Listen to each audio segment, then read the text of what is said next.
Thank you for tuning in to another edition of the Vulcan Report. This end of day report is being recorded on Thursday, March the 22nd, 2018. And I'm the Algo Capitalist. Thank you for listening to another video. Okay, so looking at the Bitcoin futures, we're going to start off at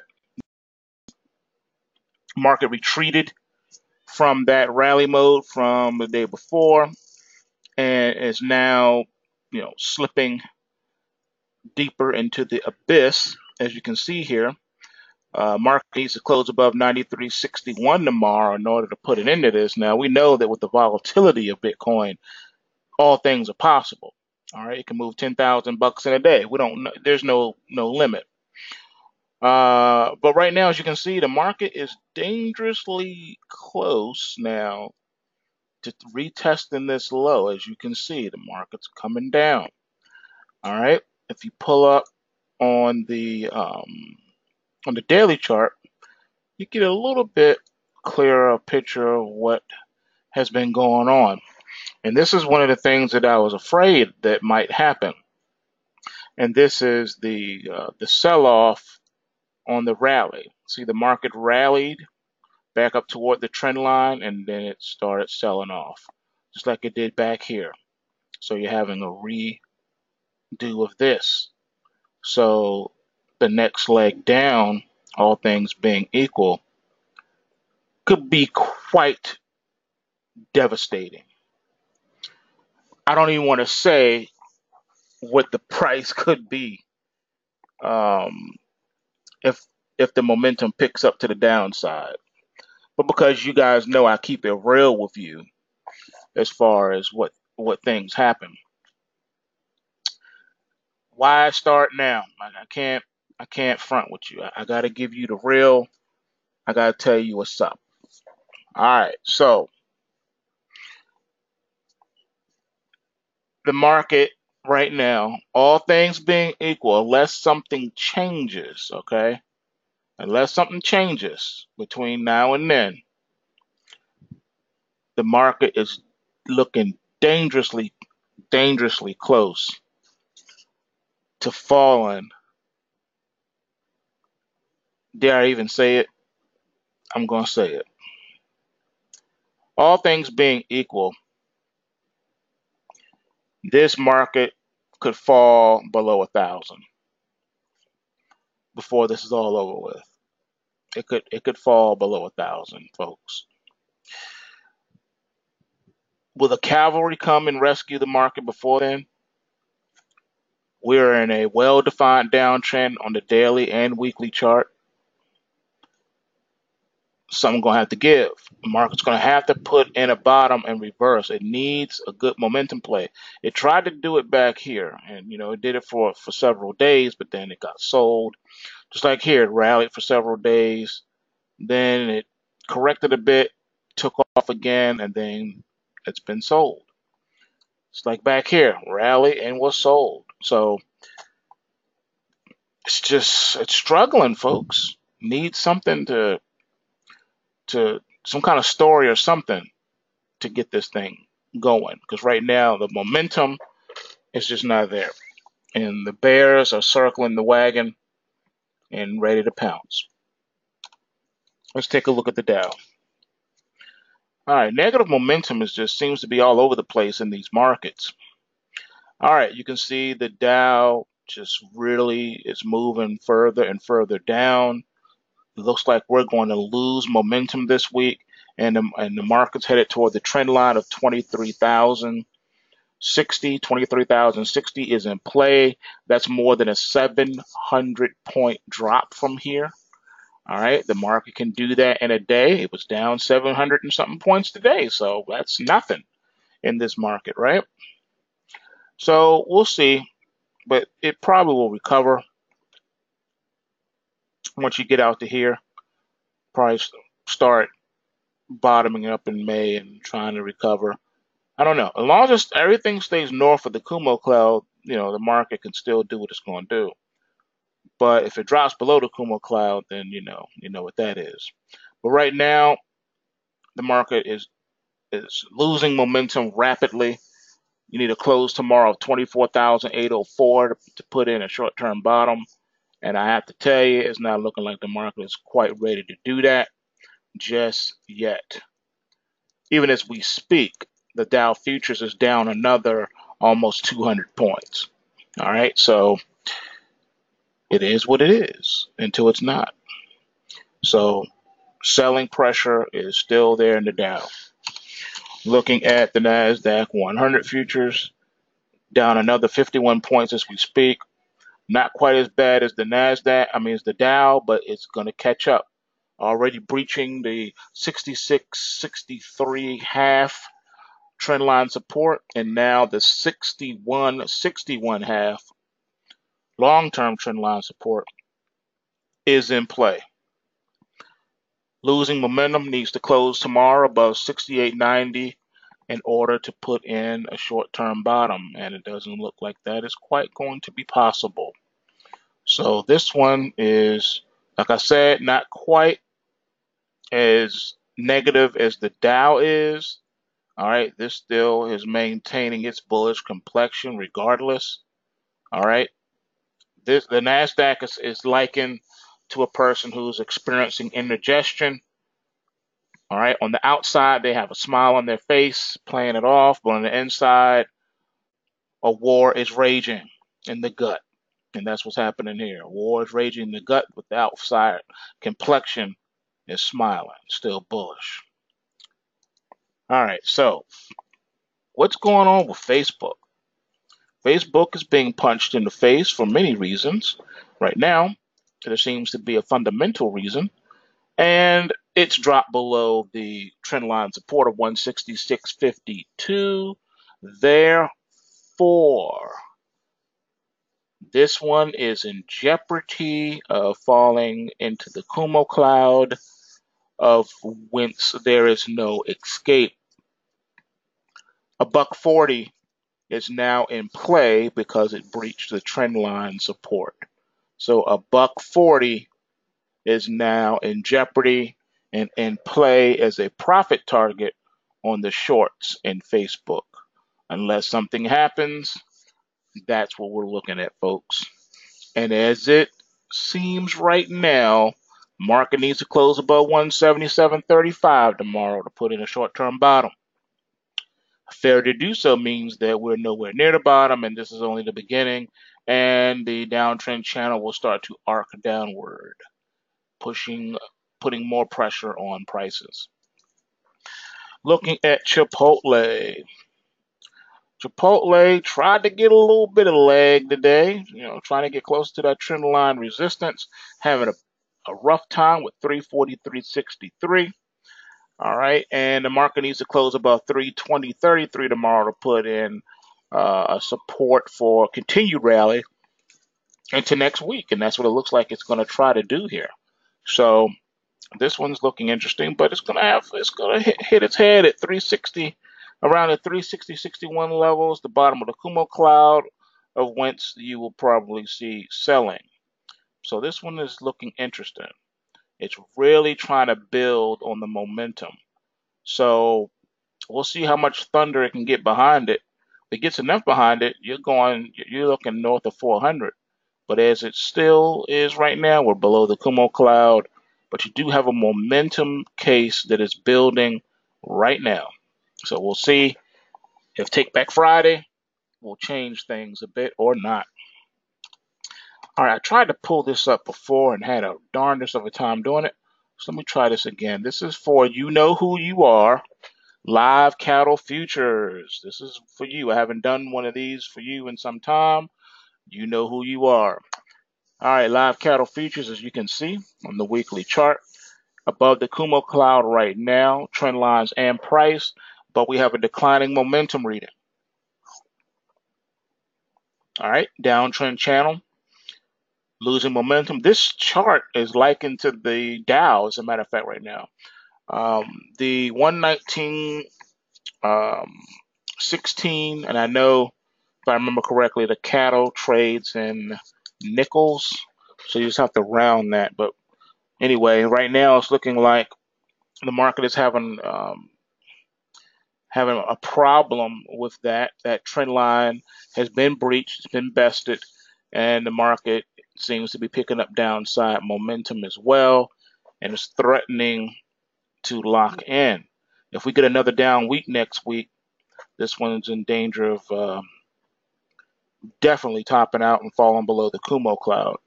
So right now, the bull run you can see here is over. Now you got this downtrend channel coming. All right, so kind of triple topped itself.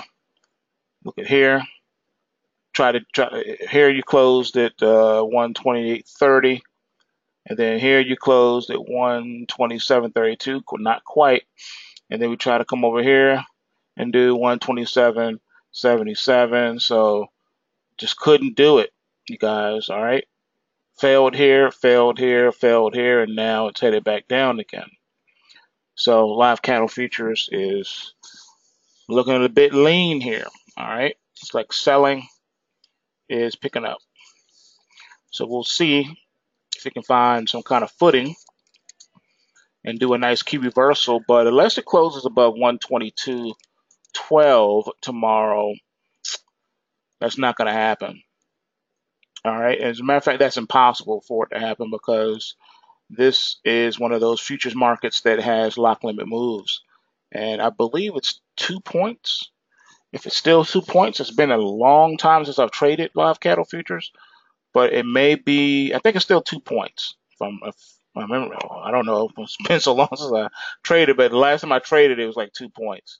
So to get to 122 is way more than 2 points. That's 4 points. Not going to happen. Can't happen. It's impossible. Even if you lock limit tomorrow, you would have to do it again on the following day. And that would be Monday. And I don't see that happening. But you never know. Anything can happen. But right now, this is a bearish setup. All right. Let's see what else we got to do. Let's look at GDXJ. Let's get to these miners. All right. So as you can see here, still in the same position and predicament it's been in before. Can it close above 32.01 tomorrow?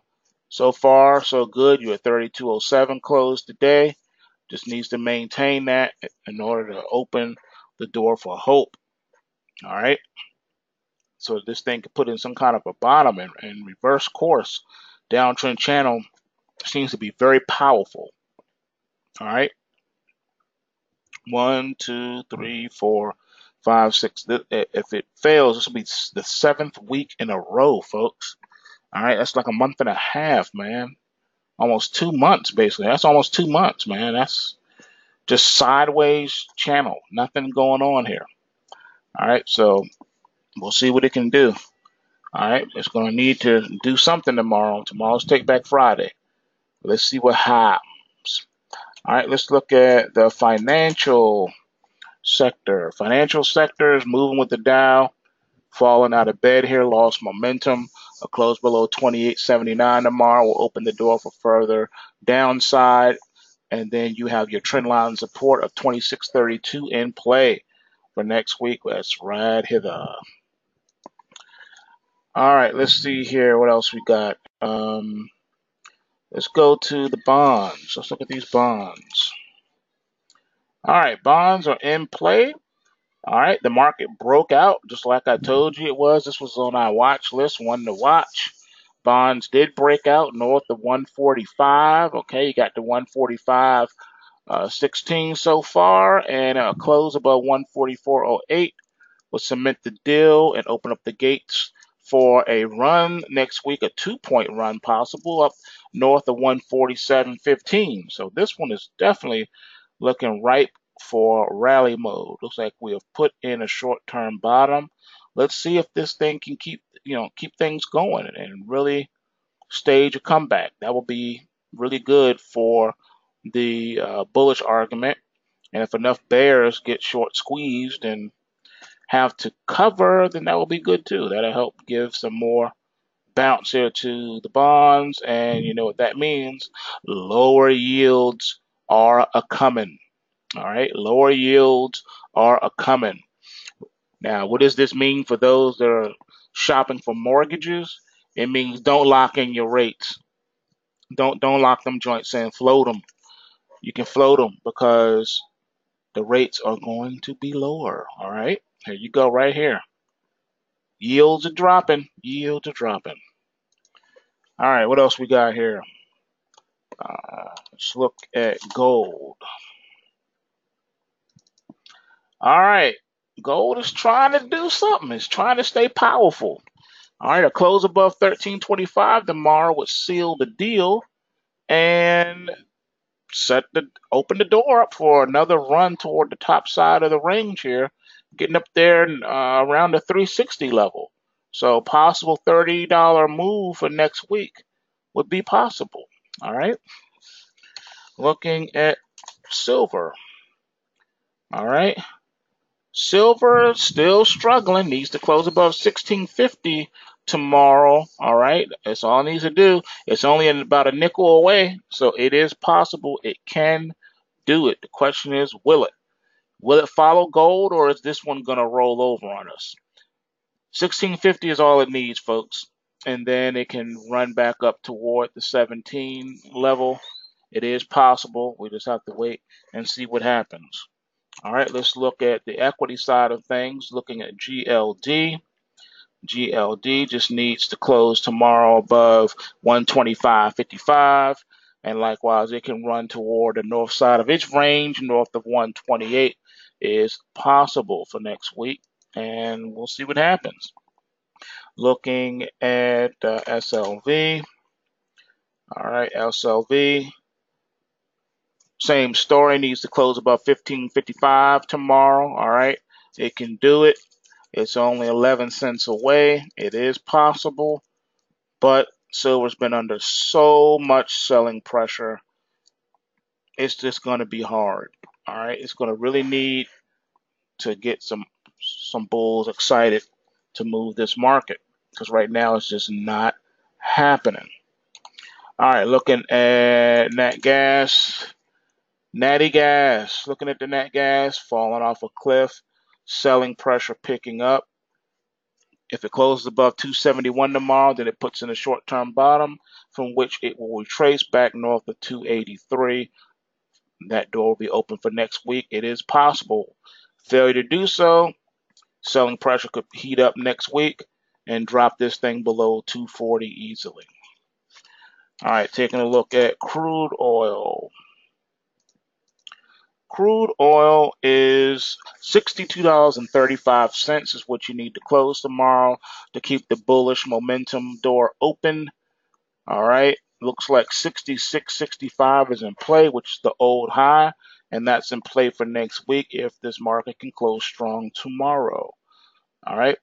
Getting a little overheated, hitting the overbought level, but you know what? You can lock in like you did back here and run several dollars north. I still think 70 is in play if this market can get some wind underneath of it.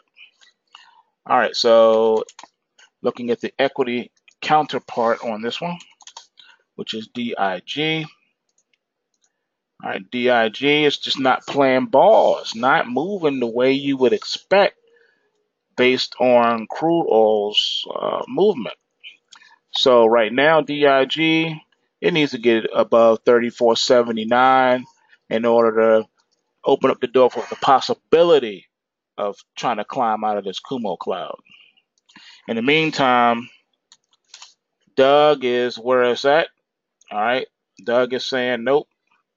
This market's bumping his head at the bottom of the Kumo cloud, and it's ready to roll out. So right now, the bulls are trying to take a little bit of control. If this market stays above 40.64 tomorrow, then guess what? It will have a chance to cut into this Kumo cloud and possibly get north $45. It is possible. It tried once before. It did it on a spike on the weekly and then fell over. Second time's a charm, right? So we'll see what happens there. The XLE has been getting a lot of movement as well. All right, but as you can see, it's still in the cloud also. Has a little bit more strength in it than DIG does, And right now it needs to close above 68.08 tomorrow in order for it to try to break out of this Kumo cloud.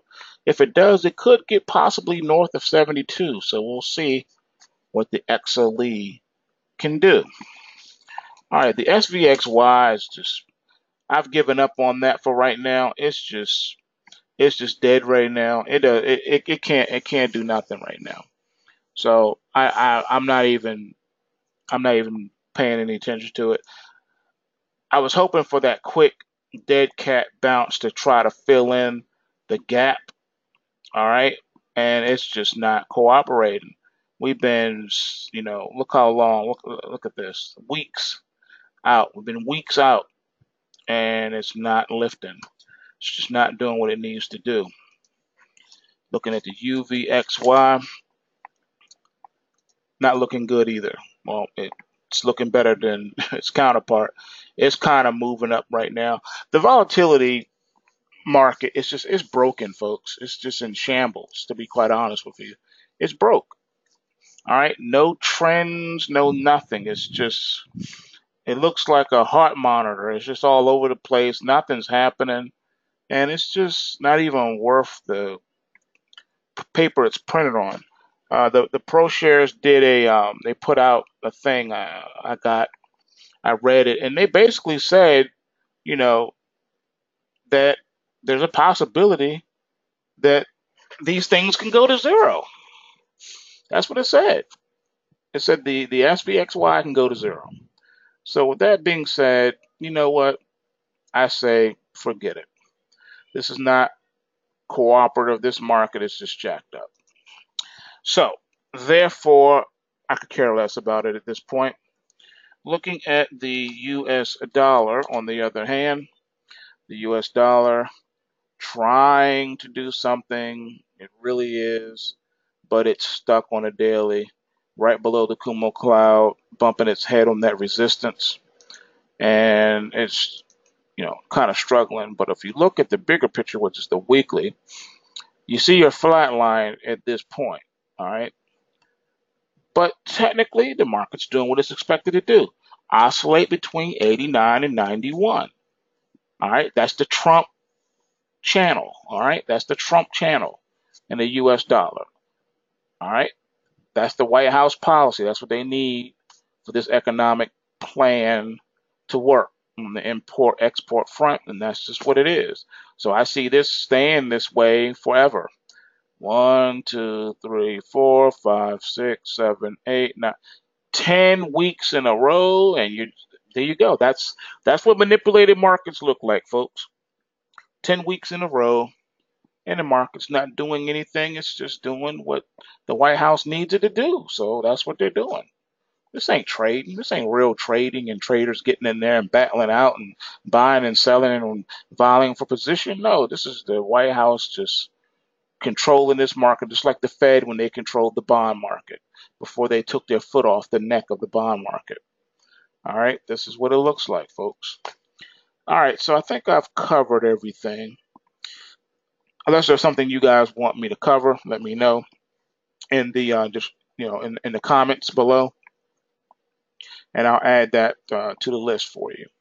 All right, with that being said, remember, bulls make money, bears make money, and pigs get slaughtered. So remember to take what you can and give nothing back. And do yourself a favor, come on over to pulsewavetrading.com, learn how to trade these markets that are controlled by AI now. You have to have better AI on your side, which is the pulse wave trading system. More than 20 years in development. Put that arsenal to use. Yes, there is a learning curve if you're new to trading, but I've designed it so that you will have the opportunity to make money while you learn. All right, that's pulsewavetrading.com. And until next time, peace.